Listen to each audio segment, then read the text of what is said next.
नमस्कार, स्वागत है आप सभी का UP NHM previous year question paper पर कुछ आधारित प्रैक्टिस सेट आपको कराने वाले हैं। और इसमें जो कॉमन सिलेबस है, अभी जो नई रिक्रूटमेंट नई वैकेंसी आपकी है ANM staff nurse lab technician pharmacist, 20 प्रश्न है, 20 क्वेश्चंस इसमें कॉमन सिलेबस है आप सभी के लिए। तो उस पर बेस्ड ऑन जितने भी प्रैक्टिस सेट कराएंगे वो आप सभी को देखना है। उसके बाद जो आपका पर्टिकुलर जो आपका ट्रेड वाला है, आपका सिलेबस वाला है 80 क्वेश्चंस का, उसमें आपके सिलेबस अलग अलग रहेंगे। कुछ टॉपिक उसमें भी कॉमन मिल सकते हैं आपको, बट उसके प्रैक्टिस सेट अलग अलग ही आपको देखने हैं। और उम्मीद करते हैं कि आप सभी ने फॉर्म अप्लाई कर लिया होगा जितने भी प्रोग्राम में आपके लिए वैकेंसीज थी। तो प्रैक्टिस सेट में जो 20 क्वेश्चंस आपके general aptitude, general awareness, reasoning और बेसिक कंप्यूटर नॉलेज, उसमें आपको बहुत ज़्यादा डीप में नहीं पढ़ना है। जितना आपको बेसिक चीज़ें पता होनी चाहिए उतना आपको हम करा देंगे पूरा लगभग। चलिए स्टार्ट करते हैं। आज की पहली क्लास है ये, और क्वेश्चन यहाँ पर कम है लेकिन आगे आपको क्वेश्चन ज़्यादा मिलेंगे। फर्स्ट क्वेश्चन यहाँ पर है, a man started walking west, he turn right, then right again and finally turn left, towards which direction was he walking now. इस तरह के क्वेश्चन बहुत आसान होते हैं। इसको अगर आप केवल एक बार समझ गए अच्छे से तो ये प्रश्न कभी गलत होता ही नहीं है। हिंदी में देख लीजिए, एक व्यक्ति ने पश्चिम बाइलिंगुअल, ये है आपका क्वेश्चन पेपर। एक व्यक्ति ने पश्चिम दिशा में चलना शुरू किया, वह दाएं मुड़ा, फिर से दाएं मुड़ा और अंत में बाएं मुड़ा। अब वह किस दिशा में चल रहा था? अगर आप आंसर निकाल सकते हैं तो आप कमेंट करके पहले बताएं, उसके बाद आप देखिए सलूशन। इसमें क्या करना है, सबसे पहले इसमें आपको ऊपर एक ऐसे एरो की तरह बना लेना है और इसको हमेशा आपको नॉर्थ डायरेक्शन, उत्तर दिशा आपको असाइन करना है। ऊपर की तरफ एरो बना लेंगे और ये हो जाएगा आपका नॉर्थ डायरेक्शन, उत्तर दिशा। तो नीचे आपका साउथ हो जाएगा, बाएं तरफ आपका वेस्ट हो जाएगा और दाएं तरफ आपका ईस्ट हो जाएगा। मतलब बाएं तरफ आपका पश्चिम और दाएं तरफ आपका पूर्व, नीचे आपका दक्षिण और ऊपर आपका उत्तर। तो नॉर्थ डायरेक्शन को हमेशा हम एरो से दिखाते हैं। अभी आप कंपास देखेंगे, उसमें जिधर एरो बना रहता है रेड कलर वाला, वो नॉर्थ को दिखाता है हमेशा। अगर आप नॉर्थ की तरफ मुंह करके खड़े होते हैं तो आपके बैक साइड में दक्षिण हो गया, आपके बाएं हाथ की तरफ पश्चिम हो गया और आपके दाएं हाथ की तरफ पूर्व हो गया, ईस्ट हो गया। इसको आपको याद रख लेना बिल्कुल एज इट इज। क्वेश्चन आपके इसी से बनेंगे। अब यहाँ पर देखिए, एक व्यक्ति है, उसको आप कहीं पर भी ऐसे बैठा दीजिए। एक व्यक्ति ने पश्चिम दिशा में चलना शुरू किया, तो क्या करिए आप यहाँ से उसको पश्चिम दिशा में चलना शुरू किया, तो जिधर वह चल रहा होगा उधर आप एक एरो बना लीजिएगा। इस तरह से करके पश्चिम दिशा में चल रहा है तो इधर आप एक ऐसे एरो बना लेंगे। और कुछ डिस्टेंस दिया नहीं है, कोई दूरी दी नहीं गई है, तो आप थोड़ा सा एक इतना डिस्टेंस लगभग बना लेंगे और एरो लगा देंगे। वह पश्चिम दिशा में चलना शुरू किया, वह दाएं मुड़ा। अब आप अगर इधर मुंह करके चल रहे होंगे तो आपके दाएं किधर होगा?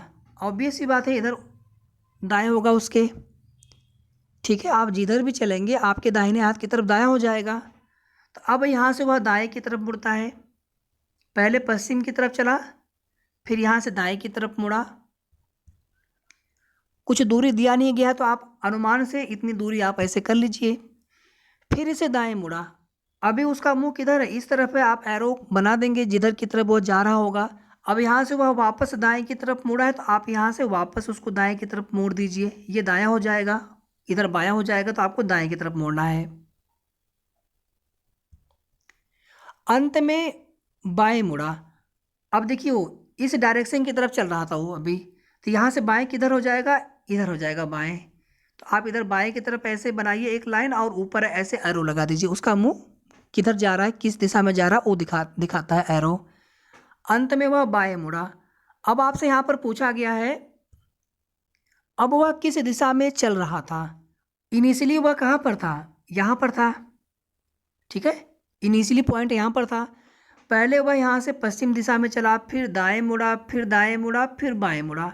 अभी उसकी दिशा ये है। तो अगर आप ध्यान से देखेंगे तो वह इस समय किस दिशा में चल रहा है? यहाँ से अगर देखेंगे तो ये दिशा हो गई। ये दिशा कौन सी है? आप यहाँ पे आ जाइए, ये वाली दिशा उत्तर दिशा हो गई। ठीक है, तो यहाँ पर डी वाला जो है ये राइट आंसर हो जाएगा, डी वाला, नॉर्थ, उत्तर। ये क्वेश्चन अगर आप सभी को समझ में आ गया हो तो बहुत अच्छा होगा, फिर आगे आपसे ये क्वेश्चन गलत नहीं होना चाहिए। अगर कोई भी डाउट लगे आप कमेंट करके ज़रूर पूछिएगा। तो यहाँ पर डी ऑप्शन राइट आंसर हो जाएगा फर्स्ट क्वेश्चन का। ठीक है, सेकंड क्वेश्चन देखिए इसके बाद, if meat MEAT is written as team TEAM then sole SOLE will be written as. यदि मीट को टीम के रूप में लिखा जाता है तो सोल SOLE को लिखा जाएगा। इसमें आपको पैटर्न ढूंढना होता है। ये क्वेश्चन भी बहुत आसान होते हैं। जैसे यहाँ पर ध्यान से देखिए, आप क्या करिए, ऊपर ऐसे आप यहाँ पर लिख लीजिए मीट, इसको सभी को आप कैपिटल लेटर भी आप मान सकते हैं, हमने ऐसे इस्तेमाल करके लिख दिया है। नीचे आप इसको यहाँ पर लिख दीजिए टीम। क्या बोल रहा है क्वेश्चन में कि मीट को टीम लिखा जाता है, मतलब इसको जो है ये लिखा जाता है। तो इससे ये कैसे प्राप्त हुआ होगा आपको बस यहाँ पर ये देखना होगा। अगर आप ध्यान से देखेंगे तो जो यहाँ पर यम है मीट में, ये यहाँ पर चला आता है, टी यहाँ पर चला आता है, ई अपने जगह पर है और ए अपने जगह पर है। ठीक है, यम जो है जो पहले पोजीशन पे था वो फोर्थ पोजीशन पे आ गया, टी यहाँ पर मीट में फोर्थ पोजीशन पे था तो वह टीम में पहले पोजीशन पे आ जाता है। ई सेकंड पोजीशन पे यहाँ पर भी है, मीट में भी और टीम में भी सेकंड पोजीशन पर, ए थर्ड पोजीशन पर, मीट में भी और इसमें भी थर्ड पोजीशन पर। बस बिल्कुल आपको इसी तरह से क्वेश्चन बना लेना है। यहाँ पे क्या लिखा है, सोल लिखा है, तो जो यहाँ पे सोल में यस है, SOLE, इसमें जो यस है ये पहले पोजीशन पे, इसको क्या करेंगे आप, इसको कर दीजिए फोर्थ पोजीशन पे, और ई यहाँ पर फोर्थ पोजीशन पे, इसको आप कर दीजिए फर्स्ट पोजीशन पे। ओ अपने पोजीशन पर रहेगा, ओ को यहीं पे लिख दीजिए, एल अपने जगह पर रहेगा, इसको भी यहीं पर लिख दीजिए। तो क्या हो जाएगा, EOLS। अगर आप पहला वाला ऑप्शन देखेंगे EOLS, ये राइट आंसर हो जाएगा। तो आपको पैटर्न ढूंढना होता है, और इसमें वर्बल और नॉन वर्बल दो तरह की रीजनिंग होते हैं, तो उनके जो बेसिक वाले क्वेश्चन है आपको हम करा देंगे। ठीक है, तो आई होप आप सभी को क्वेश्चन समझ में आ गया होगा। नेक्स्ट क्वेश्चन यहाँ पर देखिए, which of the following diseases is not caused by bacteria, यानी कौन सा ऐसा रोग इसमें है नीचे दिए गए में से जिसका जो जीवाणु से नहीं होता है। तो एक तो डी वाला ऑप्शन छोड़ दीजिए, बाकी तीन यहाँ पर बीमारियाँ दी गई है, मतलब कोई एक तो जीवाणु से नहीं होता होगा, दो जीवाणु से होने वाले, बैक्टीरिया से होने वाले डिजीज होंगे, बीमारी होंगे। अगर आप यहाँ पर देखेंगे मलेरिया, मादा एनोफिलीज मच्छर इसका वाहक होता है, इसको कैरी करता है इसके प्रोटोजोवा को, जिसकी वजह से ये बीमारी होती है। और इसके प्रोटोजोवा का नाम क्या होता है, प्लाज्मोडियम प्रोटोजोवा, प्लाज्मोडियम प्रोटोजोवा। ठीक है, मैं पूरा नाम नहीं लिख रहा हूँ, प्लाज्मोडियम प्रोटोजोवा। तो मलेरिया प्रोटोजोवा से होने वाली एक बीमारी है, जबकि टाइफाइड और ट्यूबरकुलोसिस ये दोनों बैक्टीरिया या जीवाणु से होने वाली बीमारी हैं। तो वायरस से, प्रोटोजोवा से, बैक्टीरिया से यानी जीवाणु से होने वाली जो बीमारियां हैं उनको आपको याद रखना है। तो यहाँ पर बी ऑप्शन हो जाएगा करेक्ट आंसर इस क्वेश्चन के हिसाब से। क्वेश्चन नंबर 4 तो देखिए यहाँ पर, the famous Dilwara temple is situated in, प्रसिद्ध दिलवाड़ा का मंदिर स्थित है।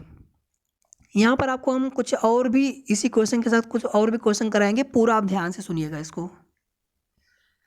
राजस्थान में, वैसे तो आप देखेंगे दिल्ली से राजस्थान गुजरात होते हुए अरावली पर्वत श्रेणी है, जो कि भारत ही नहीं पूरे विश्व की सबसे प्राचीन पर्वत श्रेणी मानी जाती है अरावली। इसका सर्वोच्च शिखर गुरु शिखर है, सर्वोच्च चोटी। इसी अरावली पर्वत श्रेणी में माउंट आबू पर्वत, माउंट आबू पर्वत है, जहाँ पर दिलवाड़ा का मंदिर स्थित है। और दिलवाड़ा का जो मंदिर है ये जैन मंदिर है, और ये कहाँ पे पड़ता है, माउंट आबू राजस्थान में पड़ता है। तो यहाँ पर राइट आंसर हो जाएगा राजस्थान।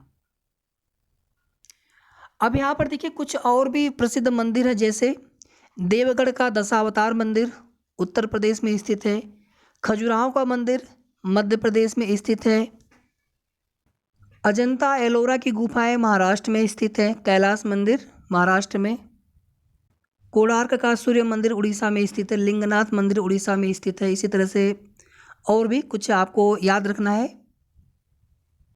एक क्वेश्चन यहाँ पर और देख लीजिए, disappearance of cervix during labour is called, प्रसव के दौरान गर्भाशय ग्रीवा का गायब होना कहलाता है। Dilatation, dilatation, एफेसमेंट, ripening. तो इस क्वेश्चन के लिए राइट आंसर यहाँ पर हो जाएगा बी ऑप्शन, एफेसमेंट। तो इसके बाद मिलेंगे हम लोग नेक्स्ट क्लास में।